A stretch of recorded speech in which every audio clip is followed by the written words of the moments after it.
আসসালামু আলাইকুম, কেমন আছেন সবাই? আজকে আমি আপনাদের সাথে খুবই সাদামাটা মেনু নিয়ে হাজির হয়েছি। কি কি মেনুতে ছিল রাতের সেটাই আমি আপনাদের সাথে শেয়ার করছি।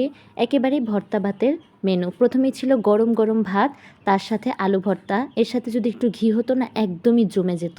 এরপরে ছিল শুটকি ভর্তা। এই শুটকি ভর্তাটা অনেক বেশি ঝাল ছিল, আর এখানে রসুনের পরিমাণও অনেক ছিল। এটা গরম ভাতের সাথে যখন মেখে নিচ্ছিলাম, এত সুন্দর একটা স্মেল দিচ্ছিল।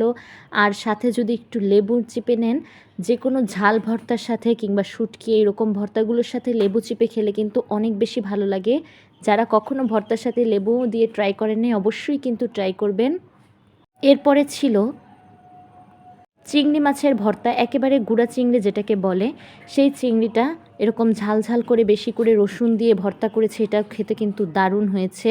এর সাথেও আমি লেবু চিপে নিলাম। আমি কিন্তু আগে লেবু চিপে নিতাম না, তো একদিন লেবু দিয়ে খাওয়ার পর থেকে এতই ভালো লাগে, সব ধরনের ভর্তার সাথে আমি লেবু খাই। এরপরে ছিল ছোট ছোট করে বেগুন দিয়ে চিংড়ি মাছের একটা তরকারি। এটা দুপুরের ছিল, যেহেতু রাতে খাচ্ছি, ছিল কিছুটা, তো সেখান থেকে নিলাম এক পিস চিংড়ি আর একটু তরকারি নিয়ে। এখানেও লেবু দিয়ে খেতে অনেক বেশি মজা লাগছিল। আর চিংড়ি মাছ আর বেগুন এই দুইটা তরকারি কিন্তু একসাথে খুবই ভালো লাগে।